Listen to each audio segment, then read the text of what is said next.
ఏందబ్బా ఈవిడొచ్చిందే? ఈసారి ఓటు మనకే వేయండి. ఈ 10 ఏళ్లలో మీకు ఇచ్చిన హామీలన్నీ పూర్తి చేస్తాను. ఊరికే వద్దులే, ఓటుకి 5,000 ఇస్తాను.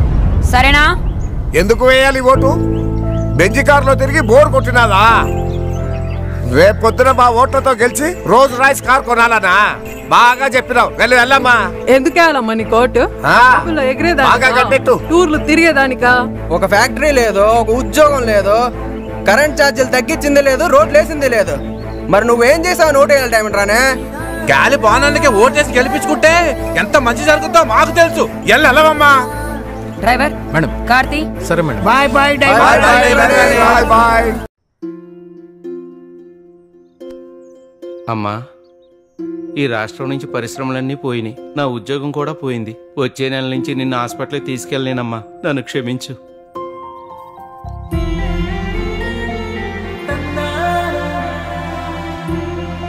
తల్లి, వచ్చే నెల నుంచి నీ ట్యూషన్ ఫీజు నేను కట్టలేనమ్మా, ఇంట్లోనే ఉండి చదువుకో.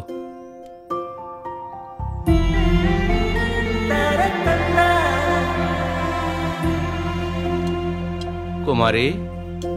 ఏంటండి? అది ఈ నెల నుంచి ఇంటి ఖర్చులకి ఎప్పుడు ఇస్తున్నంత ఇవ్వలేను కుమారి. నువ్వే కొంచెం సర్దుబాటు చేసుకుని ఇంటిని నడిపించాలి. మరేం పర్లేదండి, నేను చూసుకుంటాగా. అదే ఎలా చూసుకుంటావా అన్నదే నా భయం. మహిళలందరికీ నెలకి 1,500, అంటే సంవత్సరానికి 18,000 ఆర్థిక సహాయం చేస్తారట మన బాబు గారు. మీ అమ్మకి, నాకు, మన కూతురికి కలిపి ఏడాదికి 54,000 వస్తాయండి. మనం చేయాల్సిందల్లా వచ్చే ఎన్నికల్లో సైకిల్ గుర్తుకే ఓటేసి టీడీపీ, జనసేన, బీజేపీ కూటమిల్ని గెలిపించడమే. టీడీపీ వస్తే పోయిన పరిశ్రమలు తిరిగొస్తాయి, మీ ఉద్యోగము తిరిగొస్తుంది. మనం బాబుని మళ్ళీ రప్పిద్దాం. స్వర్ణాంధ్ర సాకారం కోసం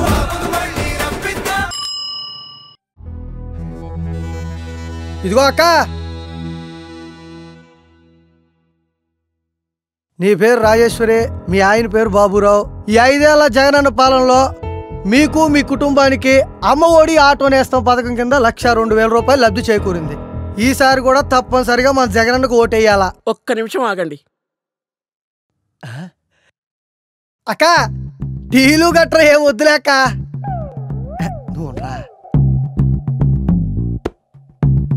ఇదిగో పట్టుకో. ఏంటక్క ఇదే? ఈ 5 ఏళ్లలో బటన్ నొక్కి మాకిచ్చిందంత చెప్పావు, మరి అలాగే ఈ 5 ఏళ్లలో మా దగ్గర ఎంత నొక్కాడో మేం చెప్పాలిగా. ఇటీవు చెప్తా విను. 5 సంవత్సరాల క్రితం ఇసుక ఫ్రీగా దొరికేది, ఇప్పుడు అదే ఇసుక లారీ 40,000 రూపాయలకు అమ్ముతున్నారు. మా ఇల్లు కట్టుకోవడానికి 3 లారీల ఇసుక పట్టింది, అంటే 1,20,000 రూపాయలు ఒక్క ఇసుకే అయ్యింది. ఇదే కాకుండా సిమెంటు, ఇనుము మొత్తం భారీగా రేట్లు పెంచేశాడయ్యా. మొత్తం కలిపి 2 లక్షలు నొక్కేశాడు. గతంలో కరెంటు బిల్లు నెలకి 200 రూపాయలు వచ్చేది, మరి ఇప్పుడు నెలకి 1000 రూపాయలు పెంచేశాడయ్యా. అంటే సంవత్సరానికి 10,000 రూపాయలు. 5 సంవత్సరాలు కలిపి 50,000 రూపాయలు నొక్కేశాడు కరెంటు కింద. పక్క రాష్ట్రం కర్ణాటకలో డీజిల్ మనకంటే 10 రూపాయలు తక్కువ. మా ఆయన ఆటోకి రోజుకి 10 లీటర్ల డీజిల్ పడుతుంది, అంటే రోజుకి 100 రూపాయలు, నెలకి 3,000 రూపాయలు, సంవత్సరానికి 36,000 రూపాయలు.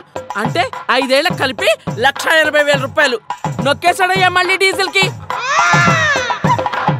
ఇదిగో నిత్యావసర ధరలు ఆకాశానికి ఎత్తేసాడయ్యా. బస్ ఛార్జీలు ఎక్కడికైనా వెళదామంటే డబల్ చేసేసాడు. ఇలా రేట్లన్నీ పెంచుకుంటూ ఒక్కటేంటి, ఇంటి పన్ను, రోడ్డు పన్ను, ఆస్తి పన్ను, చెత్త పన్ను అంటూ మా నెత్తి మీద అన్ని పన్ను రుద్దేశాడయ్యా. ఇవన్నీ కలిపి 5 ఏళ్లలో మాకైన ఖర్చు ఎంతో తెలుసయ్యా? మేం పెట్టిన దాంట్లో మీరిచ్చింది ఎంత? ఈ విధంగా మీరు పెంచిన పన్నులన్నీ లెక్కలేస్తే ఈ 5 ఏళ్లకు గాను మా ఒక్క కుటుంబం నుంచే అక్షరాల 11,52,000 రూపాయలు నొక్కేశాడయ్యా. అంటే ఆఫ్టర్ ఆల్ మీరు ఇచ్చింది 1,02,000 రూపాయలు ఒక బటన్ నొక్కి, కానీ మా దగ్గర నొక్కేసింది 10,50,000 రూపాయలు. ఇంకా మీరేదో మాకు ఇచ్చినట్టుగా చెప్తున్నారు, మీరు ఇచ్చిందంతా బోడి ఇంకా చెప్తున్నావు. కాబట్టి ఈసారి మా చంద్రన్నకే ఓటేస్తాం, మా టీడీపీనే గెలిపించుకుంటాం. వెళ్ళి ఎలవయ్యా. అమ్మ ఒడి ఆటో నేస్తం కట్ చేస్తాం. మా చంద్రన్న పెట్టిన సూపర్ 6 పథకాలు ఉన్నాయిగా, తొందరలోని ఇల్లు రోడ్ వైండింగ్ లో పోతుంది. మళ్ళీ గెలిపించడానికి మా ఆంధ్ర ప్రజలు ఏమన్నా తెలివి తక్కువ వాళ్ళు అనుకుంటున్నారా?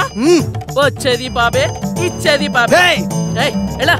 వెళ్ళవయ్యా, వచ్చారు ఊపుకుంటూ వైసీపీ జెండాలు వేసుకొని. ఈసారి బుద్ధునోడెవ్వడూ నమ్మడు మీ మాట. బాగా చెప్పావు. మద్యం ధరలు పెంచేసి నా దగ్గర కూడా 5 ఏళ్లలో 2,16,000 నొక్కేశాడు దుర్మార్గుడు. ఈ జెండా పట్టుకొని మరి ఏడుతోటి ఎందుకు తిరుగుతున్నావు? బుద్ధి లేదా? బుద్ధిలే కాదక్క, బుడ్డి లేక. నా కోటర్ మందు 500 ఇస్తానంటే వచ్చా, లేకపోతే ఎవడొస్తాడు? సర్లే, ఓటెవరికేస్తావు? ఇవన్నీ తీసుకుని చంద్రన్నకే వేస్తా. నచ్చావురా తమ్ముడు. ఇలా అందరిలో మార్పు వచ్చి మన చంద్రన్నకే ఓటేయాలి.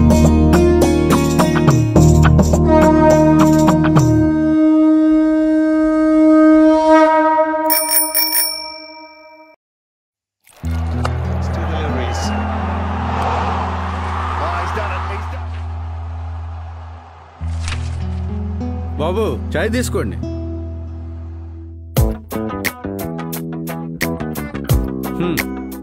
వస్తున్నాడు రా ఉద్దర బేరం అన్నా. అరే సురేష్, ఇక్కడ కొంతమందిని అడిగేసి కడిగేయాల్సింది ఉంది కానీ నువ్వు వెళ్ళి ఆ గ్లాసులు కడిగి. అన్నా ఒకటి అన్నా. డబ్బులు ఇస్తే ఇస్తాం. కొత్తగా అడుగుతావేటన్నా? మన అకౌంట్ లో రాసుకన్నా. నేను రాసుకోవడమే తప్ప నీ దగ్గర తీసుకోవడం ఎప్పుడైనా ఉందరా? 6 నెలల్లో జాబ్ వచ్చేద్దన్నా. మొత్తం కలిపి వడ్డీతో ఇచ్చేతను. 4 ఏళ్ల నుంచి ఇదే చెబుతున్నావు. అన్నంటే నమ్మకం అన్నా. ఈసారి అన్ని ఇచ్చేతడు జాబులు. అన్నా నమ్మకం ఇదేనాది? ఆ నమ్మకం మీద ఆశలు పెట్టుకుంటే నీరు గారిపోవడమే. నాకు జాలేస్తుంది కానీ నీలాంటి వాళ్ళని చూస్తే 4 ఏళ్ల నుంచి ఆయనకి జాలేయట్లేదు అనుకుంటా. సరే తీసుకో. థ్యాంక్స్ అన్నా. బాబాయ్ ఒకటి. నీది కూడా రాసుకోవాలా? రాసుకోవడం కాదు, రాసి పెట్టుకో. 6 నెలల్లో అవుతుందా 7 నెలల్లో అవుతుందా జాబు? 2 నెలల్లో వస్తుంది. నీది కూడా ఆ నమ్మకమేనా? నాది నమ్మకం కాదు, గ్యారంటీ. గ్యారంటీయా? నమ్మకానికి గ్యారంటీకి తేడా ఏంటి? నమ్మకం పోస్టర్ లో ఉంటుంది, గ్యారంటీ పాలనలో ఉంటుంది. ఇది బాబు గ్యారంటీ, అందుకే ఈసారి మాకు జాబ్ గ్యారంటీ. సైకిల్ వచ్చింది, బెల్లు మోగింది, సత్యం. ఇప్పుడు వచ్చింది సైకిలే, రేపు అధికారంలోకి రాబోయేది సైకిలే. సైకిలే వస్తుంది. మనందరం సంతోషంగా ఉండాలంటే సైకిలే రావాలి. మరి ఇదిగో చాయ్ తీసుకో.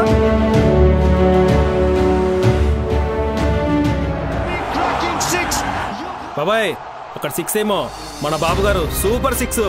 సూపర్. 3,000 రూపాయలు నిరుద్యోగ ప్రతిష్ట. యువతను ఆదుకునే బాధ్యత, అన్ని విధాల దారి చూపించే బాధ్యత మాదని మరొక్కసారి యువతకు పిలిపిస్తున్నా. 20 లక్షల ఉద్యోగాలు క్రియేట్ చేస్తా. డిఎస్సి పెడతా, గవర్నమెంట్ లో ఉద్యోగాలు ఇస్తాం.